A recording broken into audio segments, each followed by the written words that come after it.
یہ لو میری سنت، یہ لو میرا قرآن، یہ لو میری سنت۔ الحمدللہ وکفا والسلام علی عباده الذین اصطفى، اللهم صل علی سیدنا محمد وعلی آل سیدنا محمد وبارک وسلم۔ سر پر عمامہ باندھنا نبی کریم صلی اللہ علیہ وسلم کی مبارک سنت ہے، اور یہ ایسی سنت جس کے بارے میں نبی اکرم صلی اللہ علیہ وسلم نے غدیر کے دن حضرت علی رضی اللہ تعالیٰ عنہ کو بلایا اور عمامہ باندھا اور اس کا شملہ پیچھے چھوڑ دیا اور فرمایا کہ اس طرح عمامہ باندھو۔ عمامہ خاص کر کے اسلام کی نشانی ہے، یہ مسلمان اور کافروں کے درمیان باعث امتیاز ہے۔ عمامہ سے مراد پگڑی ہے جو سر پہ باندھی جاتی ہے۔ حضرت عبداللہ ابن عباس رضی اللہ تعالی عنہما فرماتی ہیں کہ جناب نبی اکرم صلی اللہ علیہ وسلم نے ارشاد فرمایا، عمامہ باندھا کرو، اس سے حلم و بردباری میں اضافہ ہوگا۔ اور حضرت ابو درداء رضی اللہ تعالیٰ کی حدیث میں ہے کہ اللہ پاک اور اس کے فرشتے جمعہ کے دن عمامہ باندھنے والوں پر دعائے رحمت کرتے ہیں۔ اور حضرت علی رضی اللہ تعالیٰ عنہ فرماتی ہیں کہ جناب نبی اکرم صلی اللہ علیہ وسلم نے ارشاد فرمایا، اللہ رب العزت نے بدر اور حنین میں ہماری مدد ایسے ملائکہ سے کی جو عمامہ باندھے ہوئے تھے۔ جناب نبی کریم صلی اللہ علیہ وسلم اکثر سیاہ رنگ کا عمامہ استعمال فرماتے تھے، سفید رنگ کا عمامہ بھی آپ نے استعمال فرمایا ہے اور زرد رنگ کا بھی۔ حضرت عمر بن حریث رضی اللہ تعالیٰ عنہ فرماتی ہیں کہ خوشنما اور وہ پروقار منظر میرے سامنے ہے جب نبی پاک صلی اللہ علیہ وسلم منبر پر خطبہ پڑھ رہے تھے، سیاہ عمامہ آپ صلی اللہ علیہ وسلم کے سر مبارک پر تھا اور اس کا شملہ دونوں شانوں کے درمیان تھا۔ مشکات شریف میں ہے کہ آپ صلی اللہ علیہ وسلم عمامہ باندھتے تو اس کا شملہ اکثر دونوں شانوں کے درمیان ضرور چھوڑ دیتے۔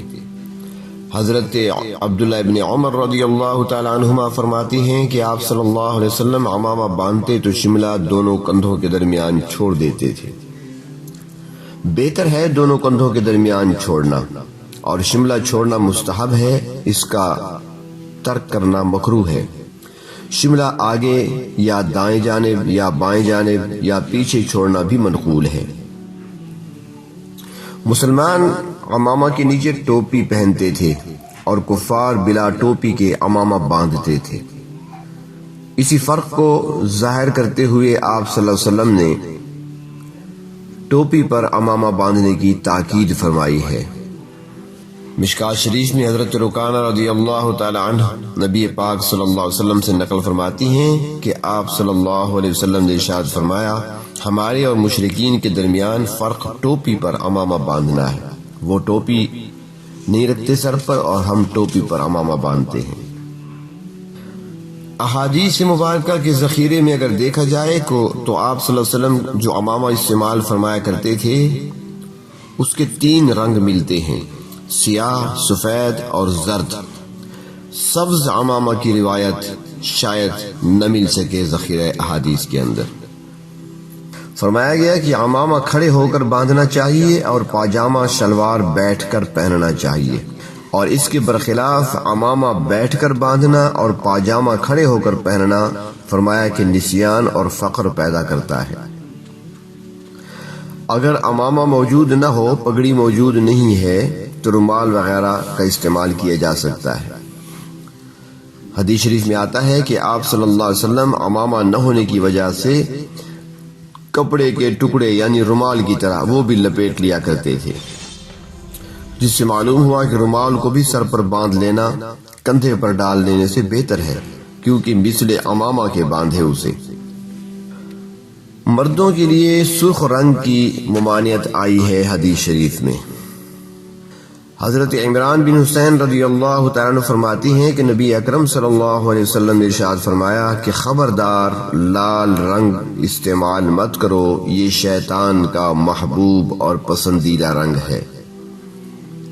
اور دوسری حدیث شریف میں ہے، حضرت رافع بن یزید ثقفی فرماتی ہیں کہ رسول اللہ صلی اللہ علیہ وسلم نے ارشاد فرمایا کہ شیطان لال رنگ کو پسند کرتا ہے، خبردار تم اس سے پرہیز کرو، اور اسی طرح شہرت والے کپڑے سے بھی پرہیز کرو۔ اور حضرت حسن بصری رحمت اللہ علیہ سے روایت ہے کہ لال رنگ شیطان کی زینت ہے۔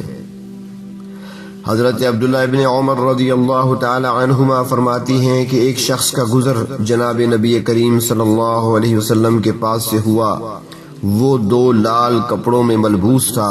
اس نے گزرتے ہوئے آپ صلی اللہ علیہ وسلم کو سلام کیا، آپ صلی اللہ علیہ وسلم نے سلام کا جواب نہیں دیا، فرمایا چونکہ وہ ایک ناپسندیدہ لباس میں ملبوس تھا۔ حضرت عبداللہ ابن عمر رضی اللہ تعالی عنہما فرماتی ہیں کہ جناب نبی کریم صلی اللہ علیہ وسلم نے میرے جسم پر سرخ لباس دیکھ کر فرمایا یہ کفار کا لباس ہے، اسے نہ پہنو۔ صحیح مسلم جلد اول۔ حضرت عبداللہ ابن العاص رضی اللہ تعالی عنہ فرماتی ہیں کہ میں جناب نبی اکرم صلی اللہ علیہ وسلم کی بارگاہ میں حاضر ہوا تو اس وقت میرے جسم پر سرخ رنگ کا لباس تھا۔ آپ صلی اللہ علیہ وسلم نے فرمایا اسے کہاں سے لیا ہے؟ میں نے کہا میری بیوی نے مجھے دیا ہے، تو آپ صلی اللہ علیہ وسلم نے فرمایا اسے جلا دو۔ مدارج النبوت جلد 6۔ اب اس سے اندازہ لگا لیا جائے سرخ لباس مردوں کے لیے کس حد تک ناپسند کیا گیا۔ اللہ کے محبوب صلی اللہ علیہ وسلم نے اسے کفار کا لباس قرار دیا اور اسے جلا دینے کا حکم دیا۔ تو آج دیکھ لیں کہ ویلنٹائن ڈے کے نام سے جو سرخ لباس ہمارے جوان پہنتے ہیں ان کو ان احادیث کو سامنے رکھنا چاہیے۔